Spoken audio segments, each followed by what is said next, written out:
Մենք տագնապի զանգը հնչեցնում ենք։ Որն են գերշահերը այդ երկրների։ Իսրայելը կարող է շարքից դուրս գա որպես պետություն։ Homo homini lupus est։ Ոնց պետք է սնուցվի այդ բանակը։ Արեգակի առաջին ճառագայթների հետ միասին գոլորշիանալու է։ Բարև ձեզ հարգելի հետևորդներ, զրուցակիցս կրոնագետ փիլիսոփա Վարդան Խաչատրյանն է, ում հետ այսօր կզրուցենք Իրան, Իսրայել, ԱՄՆ հակամարտության վերաբերյալ դրանից բխող հետևանքների եւ թե ինչ ազդեցություն այն կարող է թողնել տարածաշրջանի եւ հատկապես Հայաստանի վրա։ Պարոն Խաչատրյան, ողջունում եմ ձեզ մեր տաղավարում։ Ներքաղաքական իրավիճակով պայմանավորված մենք երբեմն շրջանցում ենք այն իրադարձությունները, որը տեղի են ունենում Հայաստանի հարևան երկրների հետ եւ որը ուղղակիորեն կարող է ազդեցություն թողնել Հայաստանի վրա։ Ես կխնդրեմ անդրադառնանք ԱՄՆ, Իրան, Իսրայել հակամարտության վերաբերյալ, որը սկսվեց փետրվարին եւ առ այսօր որոշակի ընդհատումներով շարունակվում է։ Նախ հայտարարվեց, որ հակամարտությունը դադարեցված է, ԱՄՆ-ն կատարեց 10 պահանջները, այդ թվում իր զորքերի համաձայնություն ձեռք բերեց կատարելու, ընդունել է 10 պահանջը, որ կկատարի եւ այդ թվում նաեւ իր զորքերի դուրսբերումը, սակայն որոշ ժամանակ անց մենք նկատեցինք, որ ԱՄՆ-ն թիրախավորում է իրանական նավերը եւ հակամարտությունը կրկին սկսվեց եւ այս անգամ էլ արդեն Իրանը նշում է, որ հուշագրին վերադարձ չի լինելու։ Ես կխնդրեմ դուք նշեք, թե ինչ զարգացումների կանխատեսում ունեք։ Գիտեք, ամբողջ խնդիրը նրան է կայանում, որ մենք պետք է դիտարկենք, թե իսկ որն են գերշահերը այդ երկրների։ Երբ որ մենք խոսում ենք նրանից, որ մեր համար ցանկալի է, որ լինի խաղաղություն, մի հատ պետք է դիտարկենք, թե իսկ ինչ շահեր էին դրված թիրախում, որ սկսվեց պատերազմ։ Այդ թիրախավորված շահերը դա ԱՄՆ գերակայության պահպանումն էր աշխարհով մեկ։ Իհարկե, այստեղ իր բացառիկ դերը խաղում է նաև Իսրայելը, որովհետև Իսրայելը տվյալ հատվածում հանդիսանում է ամերիկյան շահերի տրանսլյատորը, պայմանական ասած, այս տարածաշրջանի վրա, ինչու, այս էլ մի հատ պատկերացնենք, էլի, ամեն իմպերիա, մեր իմացած համաշխարհային իմպերիաները ընդամենը երկուսն են առայժմ, մեկը նրանցից Անգլիան էր, որը նստած էր ածխի վրա։ Ածխի եւ հետեւաբար արդյունաբերության վրա։ Մետաղաձուլություն, առաջին շոքեքարշները զանգվածաբար արտադրելը, առաջին շոքեմեքենաների կիրառումը, աներևակայելի բուրըն վերելք, նոր տիպի բանակ, նոր զենքով եւ դրանով ԱՄՆ-ը Անգլիան 1800-ական թվականներից մուտք գործեց այն տարածքները, որտեղ գաղութացումը հանգեցրեց աներևակայելի վերելքի նույն Անգլիայում, բայց առաջին համաշխարհային պատերազմ, երկրորդ համաշխարհային պատերազմ եւ անգլիական իմպերիան փլվեց։ Անգլիական իմպերիան փլվեց, ինչ որ բաներ պահպանել է, իմպերիալ ինչ որ որակներ դեռևս նրան յուրահատուկ են, բայց նրան փոխարինեց Ամերիկայի Միացյալ Նահանգները որպես իմպերիա։ Այս իմպերիան 1971 թվականից այլևս խարսխված չի այդ ածխի վրա, չի եղել խարսխված, նա խարսխված են նավթի վրա։ Դրա համար կոչվում է նավթադոլար, այսինքն այն դրամական միավորը, որի շուրջ ձևավորվում է համաշխարհային իշխանությունը բանկային համակարգով, դա նավթադոլարների վրա է։ Հիմա այդ նավթադոլարների խնդիրը 1996 թվականից դրված է սպասարկման Իսրայելի վրա։ Այսինքն Իսրայելը տարածաշրջանում ամերիկյան գլխավոր դաշնակիցն է, որը որևէ կերպ չի հայտարարագրել իր սահմանները, հայտարարագրված չի ՄԱԿ-ում նրա սահմանները, նա մինչև այսօր համարում է, որ ինքը կարող է հավակնել նաև շատ ավելինին, ելնելով նրանից, որ Աստվածաշնչում կա մի այդպիսի պահ, որ Աբրահամին Աստված տվեց նրա ժառանգներին տարածքը Նեղոսի դելտայից մինչև Եփրատ։ Շատ առումներով այո, հղումը տալիս են իրենք Աստվածաշնչին, որ Աստվածաշնչում այսպես է գրված, ուրեմն այդ է։ Այդպիսի հղումը չի կարող ունենալ իրավական որևէ հետևանք։ Առաջին հերթին, որովհետև իրականությունում Բացի դրանից, առաջի հերթին Աբրահամը ժողովրդների հայր է կոչվում։ Ամ, վերջում են երկրորդ ան ավելացրել են, որ եբրայեցերենով հայր հնչի։ վերջում, որ նա ժողովրդների հայրն է, արաբներն էլ են սեմ, նրանց հայրն է, փյունիկացիներն էլ են սեմ, նրանց հայրն է, ասորիների հայրն էլ է նա, նույնպես նաև հրեաների, որոնք համեմատաբար ավելի սակավ զարգացածն են եղել այդ ժամանակահատվածում, որպես պետություն, որպես պետականություն, նրանք այդպիսի դոմինանտ դերերում երբևէ չեն եղել, բայց հիմա դրվում է դա 96 թվականից այդ խոսույթը, նարատիվը շատ ուժեղ մտցվում է քաղաքականության մեջ եւ դրա արդյունքը եղավ այս անհաբաչափ ուժի կիրառումը ոչ իրավաչափ եւ անհամաչափ ուժի կիրառումը Գազայում, որը համաշխարհային գոյություն ունեցող հարաբերությունը ցնցեց, որ փոխվել է ամեն ինչ ըստ էության։ Այսինքն այսօր մենք տեսնում ենք, որ համաշխարհային կոչված իրավունքը այլևս չի գործում։ Այսինքն կարելի է ընդունել հուշագիրը եւ հետո հայտարարել, որ դուրը չի գալի։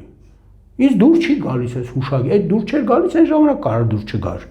Բայց չէ, որ ժամանակ հետո ինձ դուր չի գալիս այս հուշագիրը, հետո այս պահանջում 20% եղած, այսպես կոչված Պարսից ծոցից դուրս եկող նավթի ինձ պետք է 20%-ը որպես վարձ վճարեն, քանի որ ես արտաքինից բլոկադայի եմ ենթարկել եւ մենք ականատեսը եղանք պատերազմների, որոնք բավականին անսպասելի արդյունքների բերեցին։ Այսինքն որովհետեւ մոտենանք արդեն մեր ժամանակներին, հիմա ընդամենը օրեր առաջ Աբբաս Արաքչին արտգործնախարարը Իրանի հայտարարեց, որ ելնելով նրանից, որ Ամերիկան այլևս չի կարողանում պաշտպանել իր բազաները,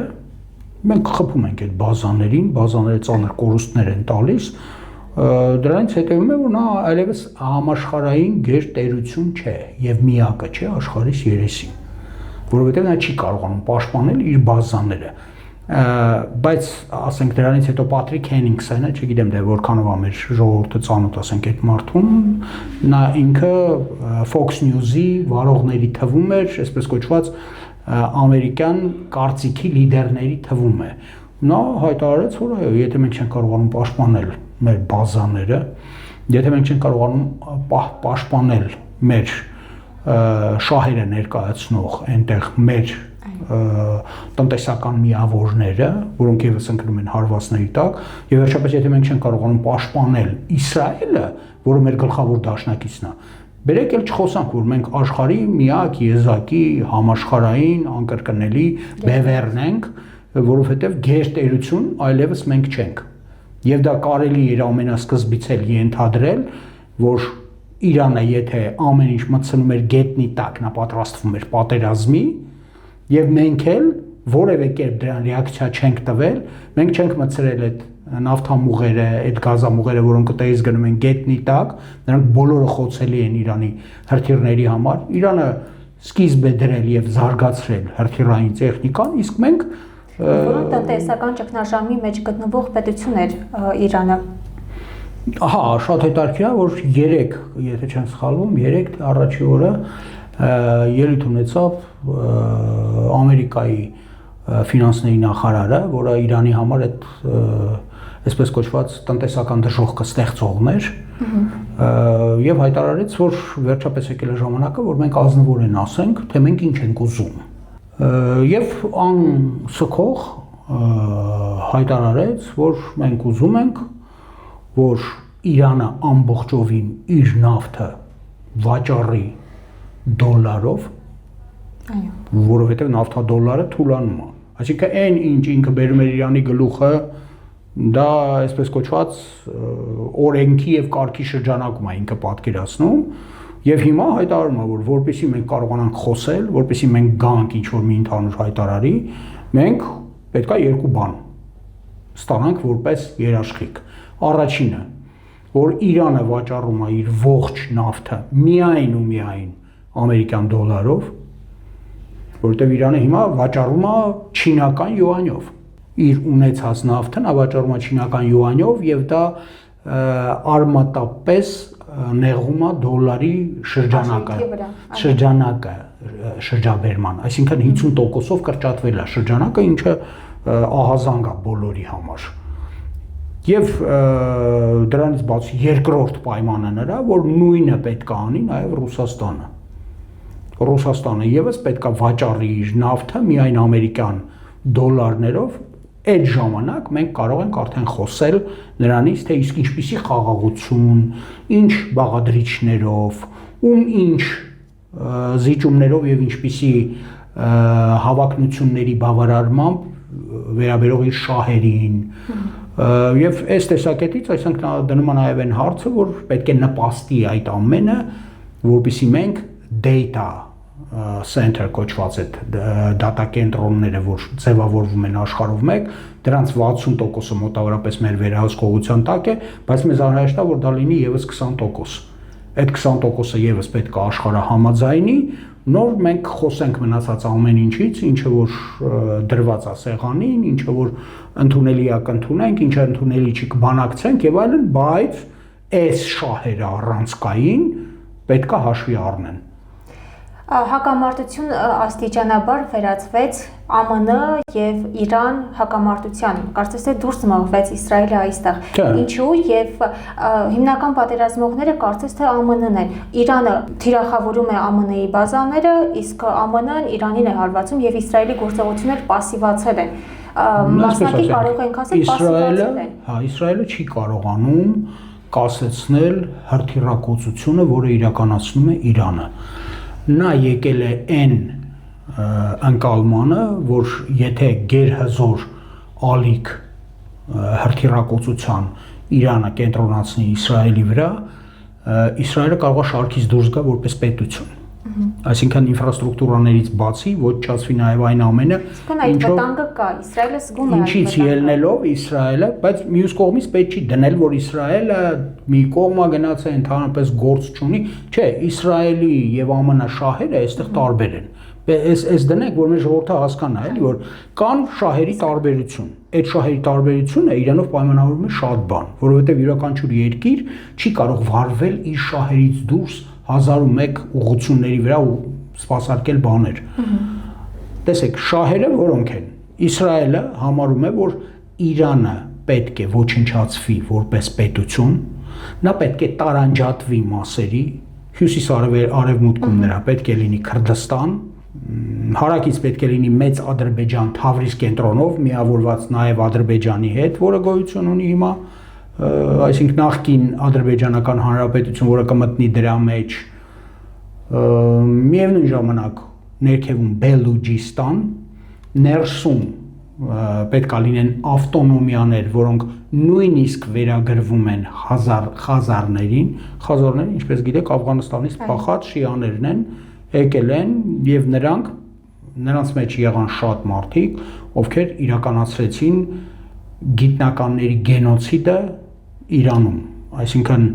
Իսրայելի հատուկ ծառայություններից ստացած զենքերով ոչնչացրեցին ամբողջ շենքերը, 9 հարգանի շենքեր, մեջը բնակիչներ, սպանվեցին ընդհանրապես նրա համար, որ այնտեղ միջուկային ֆիզիկայի մասնագետներ կային, իրենց ընտանիքներով, էլի։ Հակամարտություն կարող ենք դիտարկել նաև կրոնական, որ այն ունի նաև կրոնական բաղադրիչներ եւ ոչ միայն աշխարհաքաղաքական հակամարտություն է, որովհետեւ մի կողմից ԱՄՆ-ն է, որ քրիստոնյա երկիր է, ավելի շատ ազատական մտածողությամբ, իսկ մի կողմից Իրանն է, պահպանողական, ավելի շատ հենված բարոյական արժեքների վրա եւ իր քաղաքականությունն էլ հենված է հոգևոր արժեքների վրա, հոգևորը ավելի առաջնային են համարում իրենք։ Կարող ենք ասել, որ սա նաև կրոնական հակամարտություն է։ Ոչ, մենք չենք կարող ասել, որովհետև ընդհանրապես 10-12 օր առաջ Վատիկանում տեղի ունեցավ համայն Վատիկանի կարդինալների համաժողովը։ Կարդինալների եւ կշիռ ներկայացնող նրանցից ցած կանգնած աբահայրերի։ Քաղաքակրթության բախումներ այստեղ չկան, բացառում են։ Տեսեք, հիմա Հռոմի Պապը բերել է այնտեղ Արգենտինայի, այսպես կոչված, առաջնորդ կարդինալին, որը ուղղակի ներկայացրեց, որ ներկայիս աշխարհում բոլոր նրանք, ովքեր կասկածի տակ կդնեն համաշխարհային կրոնների ստեղծած, տեսեք, համաշխարհային կրոնների բուդդայականություն, իսլամ, քրիստոնեություն, ամենամեծը քրիստոնեությունն է իհարկե, եւ ամենամեծը նրա մեջ կաթոլիկությունն է, նա մնացած քրիստոնեության չափից ավելին է իր ունեցած քանակությամբ հետևորդների եւ հայտարարեց, որ քանի որ ունիվերսալ արժեքները եւ այնպիսի ունիվերսալ արժեք, նա ուշադիր լսեք, ինչպիսին է ոսկե կանոնը վարվեցողության, քրիստոնեության, որը դուրս է դրվել համաշխարհային քաղաքականության շրջաբերումից այսօր, որ դիմացինիդ հետ վարվիր այնպես, ինչպես կուզենայիր, որ քո հետ վարվեին, մենք տագնապի զանգը հնչեցնում ենք։ Եվ այս բոլոր խոսքերին կարդինալը կարդում է, իսկ Հռոմի Պապը բարձր դիրքում նստած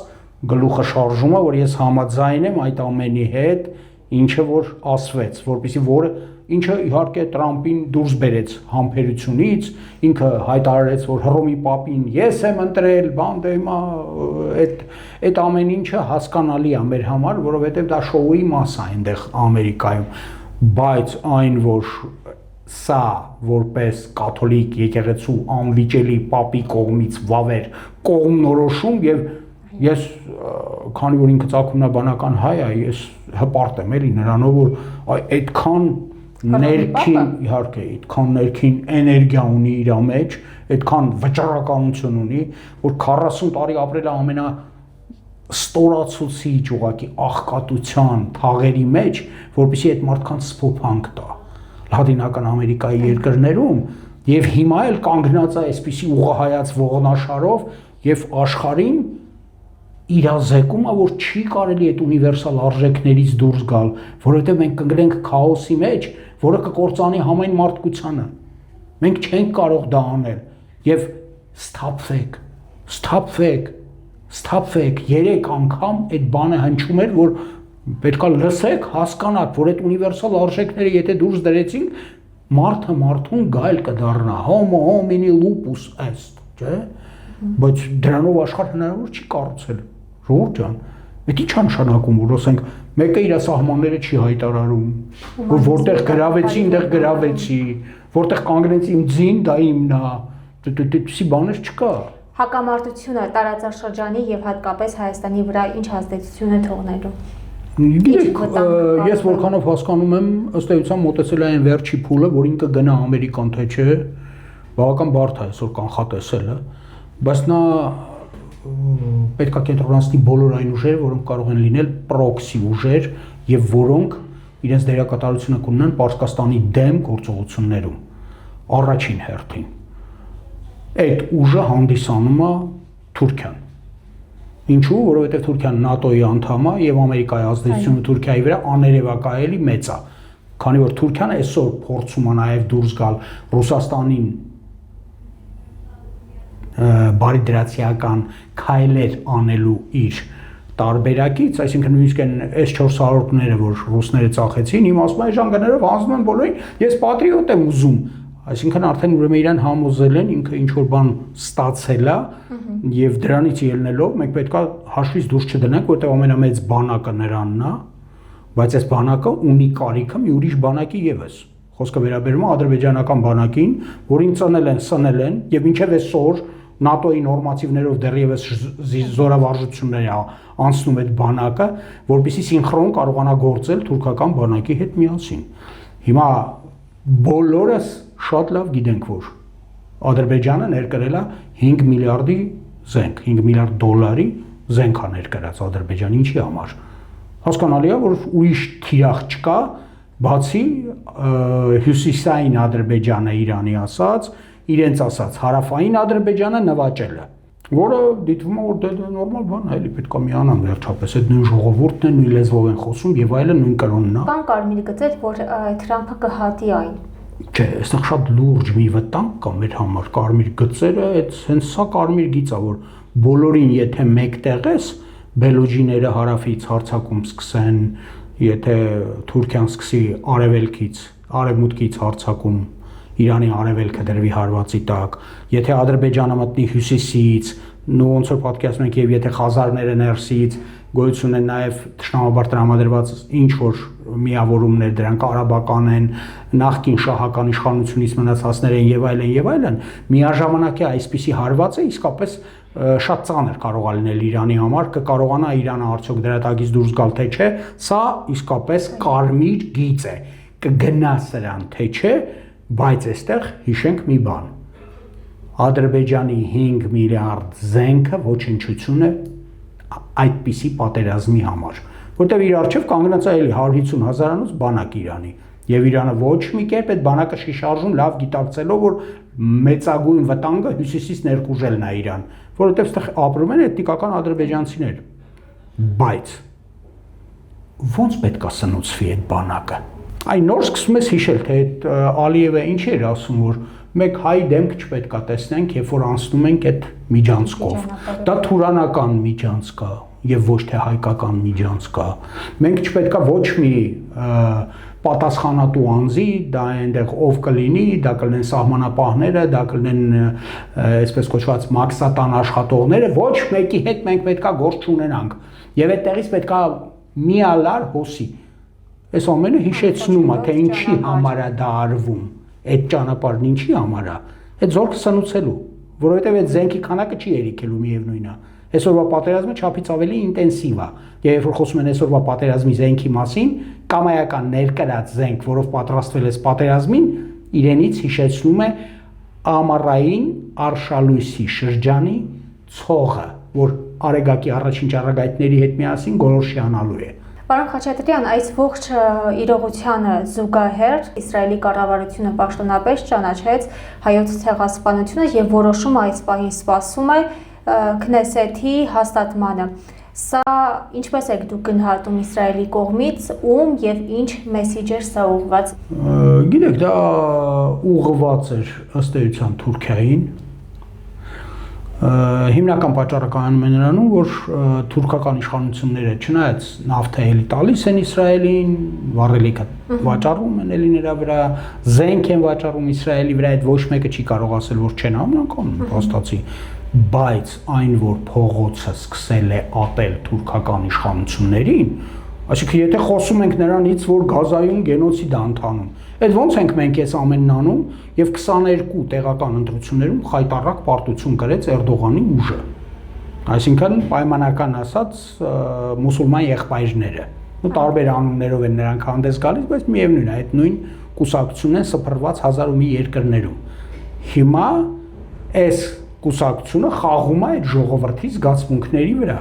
որpիսի հանգարց մտքից չանցնի, այս խաղաքարտը դրվեց սեղանին, բայց նույն Յակով Կեդմին, որը հատուկ ծառայությունների ղեկավար է եղել Իսրայելում, հիմա թոշակի է անցել, բայց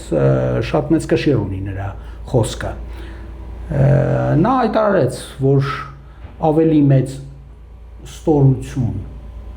քան հայերի գենոցիդը ճանաչելու մասին հայտարարություններ, Նեթանյախուն դեռևս չէր արել։ Այսինքն ամեն դեպքում Քնեսետում դա չի անցնելու,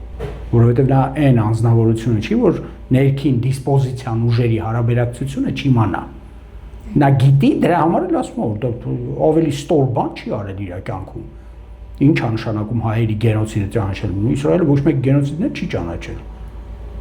Նրանք համարում են, որ իրանք են մենակ գենոցիդ ապրել եւ այդ գենոցիդն էլ եղել է Գերմանիայում, եղել է Ադոլֆ Հիտլերի կողմից իրականացված, վերել ենք 1-2 հոգու դատել ենք, մահապատժի ենք ենթարկել այստեղ եւ այլն եւ այլն։ Մեր հարցազրույցը ամփոփենք ռուս-ուկրաինական հակամարտությամբ, ինչպես եք այն գնահատում եւ արդյոք այստեղ կարող է եւս ասել, որ Ռուսաստանը կորցրել է իր գերտերության կարգավիճակը։ Գիտեք, իհարկե շատ-շատերի համար անսպասելի էր, որ Ռուսաստանը արագ հաղթանակի չի հասնի։ Այո։ Չէ, պետքա չհասներ, եթե օբյեկտիվ ենք դիտարկում, 1910 ավելին էին սպասում Ռուսաստանի կողմից։ Չէ։ Դե ավելին սպասում ենք, երբ որ մենք պատկերացնում ենք, որ Ռուսաստանը դա խորհրդային միության բանակն է, այն էլ ոչ թե 41-42 թվականների, այլ 43-ից հետո եղած, որ մտավ Եվրոպան սրբեց, սրած ածիլիի պես եւ այլն եւ այլն։ Չէ, այդպես չի։ Մենք պետք է նայենք 14 թվականից Ուկրաինայում ստեղծվում է մոդեռն բանակ, ամբողջ Եվրոպայի, Ամերիկայի Միացյալ Նահանգների օգնությամբ եւ այլնով ստեղծվում է այստեղ գերհզոր բանակ։ Ռուսաստանը որպես այդպիսին, հասկանում է, որ անխուսափելի է բախումը։ Իմիջիայլոց մեր Ղարաբաղի հետ եղած հարցերում, Ղարաբաղում եղած խնդիրների հետ կապված Ռուսաստանը իհարկե ուներ շատ լուրջ խնդիր։ նա գնում էր պատերազմի, այստեղ ներքաշվել պատերազմի մեջ նշանակում էր բաց թողնել Ուկրաինայի հետագա զարգացումը, որը եթե շարունակվեր, իհարկե, երկրորդ ճակատը այդ ճակատը մտնելու էր ընդեղից։ Եթե ադրբեջանցիք չմտան, ինչքան էլ ուկրաինացի, այսինքն պարզերևում էր ունիսոն էր, այսինքն երկուսն իրար հետ սինխրոն աշխատում էին, եւ ուկրաինական պարլամենտի էկրանին ադրբեջանցիներ մտեք Ռուսաստան, հիշում եք այդ ամբողջ դահլիճը ոչ միայն ծափեր տալի, այլև նիստը ընթանում էր դրա տակ։ Բայց Ռուսաստանը կորցրեց իր գերտերության կարգավիճակը, թե ոչ։ Չէ, Ռուսաստանը չի կորցրել իր գերտերության կարգավիճակը, հիմնականում ելնելով նրանից, որ ռուսական բանակը կարողացավ շտկվել։ Պուտինին հաջողվեց տնտեսական խնդիրների գլխին կանգնացնել զգալիորեն ավելի տաղանդավոր մարդ, քան մինչ այդ էր Միշուստինին, որը աներևակայելի ջանքեր գործադրեց, այդ ջանքերը այնքան նկատելի էին իրենց օրիգինալ լուծումներով, անընդհատ սպասարկվող գլխավոր ծրագրերով, որոնց ամեն մեկի գլխին նա կարողացավ դնել շարժիչային մարդ, այդ մատորնի չիլավեկ, որը պոկելով տանում էր, հա, ոնց որ Բելաուսովին բերեցին, նշանակեցին, չէր ուզում, Պուտինը չէր ուզում, որովհետև իր անգերն էր Սերգեյ Շոյգուն, բայց բերեց Բելաուսովին դրել, որովհետև նա ասում էր, որ մեզ այս պահին չունենք ընտրություն ուրիշ, էսա, եւ ինքը ոչինչի մեջ, որպես ինտրիգային, այդպես էլ չմտավ։ Նույնիսկ այն ժամանակ, երբ որ Չինաստանը, այսինքն Սի Ցզինպինը եկել էր, նա բոլորի ներկայությամբ ասաց, որ ես սպասում եմ Միշուստինին Չինաստանում։ Այսինքն Չինաստանի համար որպես վեր բարձրացող գերտերություն, դա ամենակարևոր խնդիրն էր, որ իմ համար պատկերացնելի լինի տնտեսական զարգացումը, որ այդ տնտեսական զարգացումը այնպեսին լինի, որ մենք չերևանք որպես ուղիղ կողմ պատերազմի, որովհետև Չինաստանը պետքա աշխատի, որ Իրանը պատերազմի օրինակ։ Այսինքն նրան պետքա օգնի, հասցնի, Ռուսաստանը պետքա օգնի նույն Իրանին, որովհետև նրանց համար արդեն հասկանալի էր, որ եթե Իրանը հնարավոր եղավ հանել BRICS-ի զարգացումից, այդ կնշանակի, որ Եվրասիայում Ամերիկայի լիարժեք գերակայությունը ապահոված է, որովհետև Չինաստանը ինչ որ չափով կախված է, բայց հիմա ստացվում է որ այնքան էլ չէ, էլի։ Ես երեք առաջի օրվա տվյալները ուղղակի ինձ շատ զարմացրեցին, որ այդ արևային էներգետիկան, դե մի չարավային ինքը հասկանալի արևի ավելի, արևային էներգետիկան մոտավորապես 50-60%-ը կարողանում է ծածկել արդեն Չինաստանում եղած էլեկտրաէներգիայի պահանջի եւ դեյթա կենտրոնները, որոնք իրենք սարքել են, որքանով որ ես եմ հասկանում, ես անձամբ տնտեսագետ չեմ, բայց փորձում եմ հասկանալ, նրանք զգալիորեն ավելի էֆեկտիվ են լինելու այն հսկա գումարների ծախսից, որ այսօր Ամերիկան չի էլ կարողանում արդեն անել։ Չինաստանը կախվածություն ունի նավթից, Չինաստանը կախվածություն ունի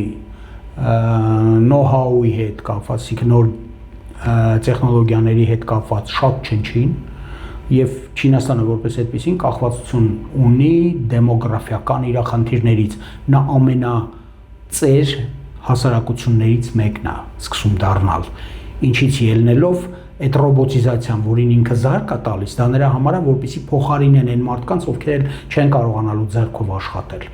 Այսինքն կա այս խնդիրները անվիճելիորեն կան, բայց դրա փոխարեն ինքը ունի աներևակայելի առավելություններ, օրինակ եթե համեմատենք մյուս աշխարհի ամենամեծ երկրի հետ Հնդկաստանի հետ, Չինաստանի կրթական ճակատը եւ հասունությունը կրթության աներևակայելի մեծ է։ Եվ երկրորդը աշխատանքային կուլտուրան հազարամյակներով ձևավորված տրադիցիաների շրջանակը, որը ոչ մեկը չունի։